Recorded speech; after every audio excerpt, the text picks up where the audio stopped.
All right, so let's talk a little bit about food freedom and baby stepping your way out of your food beliefs.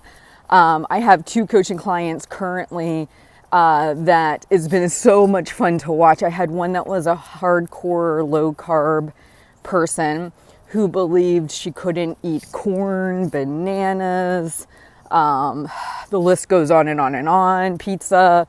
And this last 2 weeks, she lost 5.6 pounds. She had a slice of pecan pie, a serving of corn, bananas, grapefruit. There was something else in there, I can't remember it now.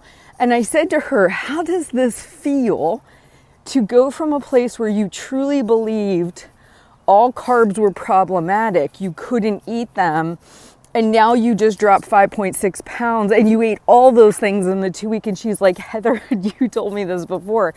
I would never have believed you.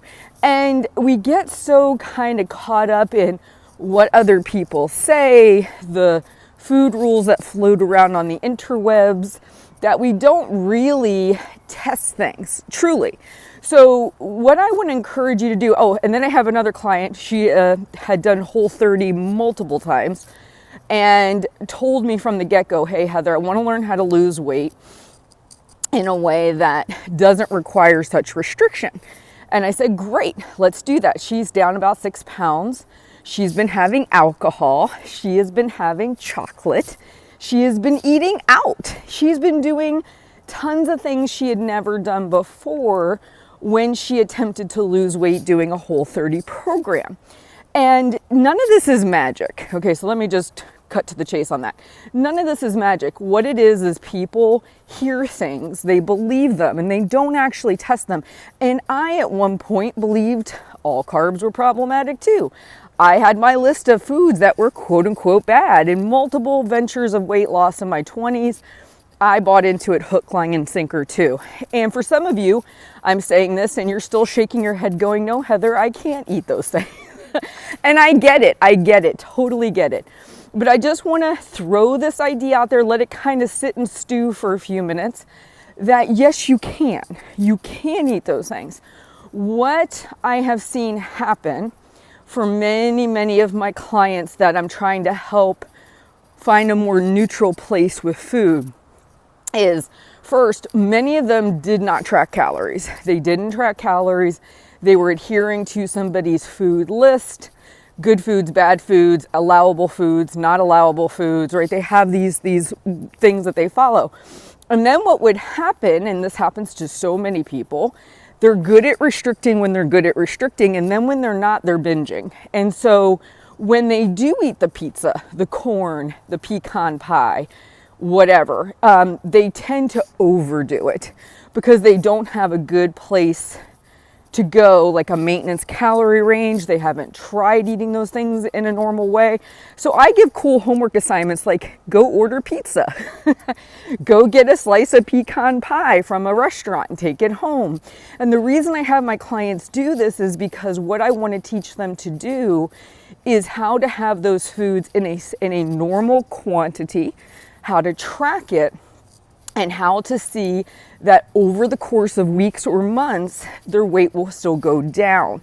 It is a freedom, and I want that for everyone, and I know I can't make you do that. I know I can't force you to get to that place, but I just want to throw the idea out, because if just one of you is sitting on the fence going, gosh, I believe this stuff for so long, but what Heather's saying kind of makes sense, and maybe I'm going to be willing to just try. What if I just tried? So let's just say you're the person who has bought into this idea that there's a specific way you're supposed to lose weight, specific foods you're supposed to eat or not eat. You know, you've really kind of glommed onto that. Step one for you would be just track your calories, see what you're eating, binges and everything. Just track it, become aware of where your calories were.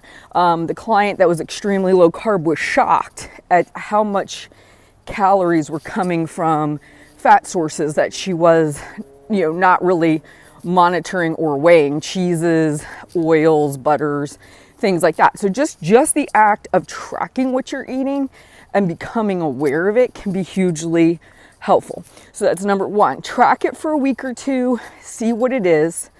And then what you might want to start to do is, and while you're doing that, also tracking your weight. Is your weight staying steady? You know, that kind of a thing. Then what you want to start to do is maybe, you know, if it looks like your weight's trending up, look at maybe dialing your calories back a little bit, eating the same food you're eating that you're accustomed to.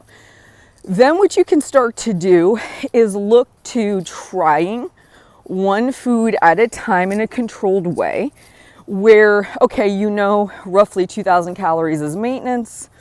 You know, you might say, okay, I'm going to intentionally, you know, have a serving of corn, a food I believe I can't have or that's problematic.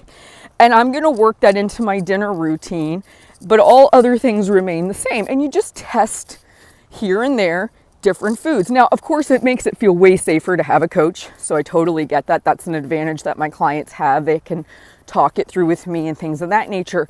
But I just want to let you know this freedom exists for you too. I lived under the false belief that I had to eat a certain way. But I have clients who eat McDonald's and they lose weight. I have clients who eat chips, they lose weight. You don't have to eat a pristine diet to lose weight, but what you do need is a caloric deficit. And that's really eye-opening for a lot of people. So the baby steps into kind of this food freedom is one, getting control of your caloric intake, being aware of where it is. If your weight's going up, staying steady. The second thing would be to start baby stepping your way with just one food at a time and trying it out and just constantly monitoring, becoming aware, kind of breaking out of that mental prison that you're in, that belief that you can't have certain things.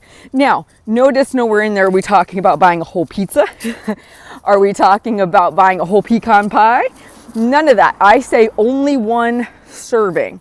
So when I have my client go to get the pizza, she orders a slice. When she goes to get the pie from Cracker Barrel, wherever she goes, she buys a slice. She gets a singular banana from the grocery store.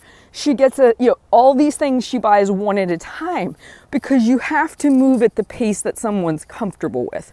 You don't force people to change prematurely or too quickly and then feel very uncomfortable. So we baby step our way into these changes. Now, I realize that somebody who's watching this may say, nope, I'm going to stick with what I'm doing. And that is totally fine. If you are happy, enjoy what you're doing, great.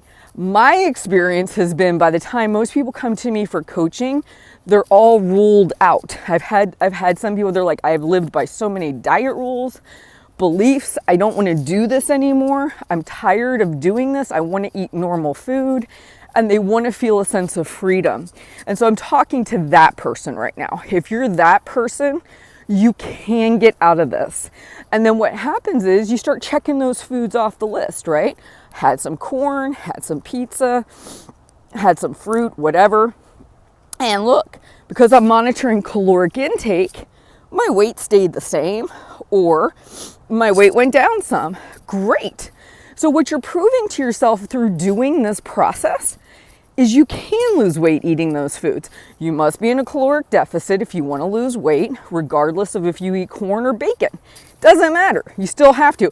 And unfortunately, a lot of people, when they do a more restrictive approach to their eating, they tend to abuse the foods that are given freely. So if you believe bacon is a free food, beef is a free food, cheese is a free food, whatever, butter, whatever the thing is you view as being free, and this is also for something like a point system, fruit is no points. Whatever the quote unquote freebie is, those are the foods that people tend to overconsume on whatever plan they're on. So that's one thing you do also want to watch out for is the free food concept. That is not true, and it will work against you long term.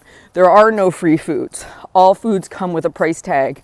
Some are much lower than others, but even if you are really low carb, there will be a point at which if your caloric intake exceeds where it needs to be, you could be in the very low percentage of carbohydrate, you're still not going to lose weight. You'll see that initial water drop, like everyone does, and then you'll have a plateau. I see this a lot, so I just want to make sure I mention that too.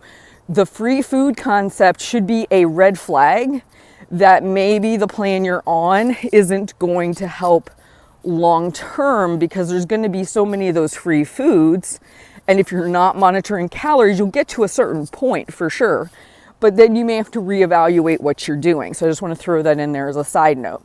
So anyway, my goal for you today, the reason I put this video together, is I just would love to see more people like my 2 clients that I mentioned, finding freedom, losing weight, and eating a variety of foods that they actually enjoy, and breaking out of that food prison that they believe they can't eat certain things. I just want to encourage you that that reality exists, and you can definitely start to work on that for yourself.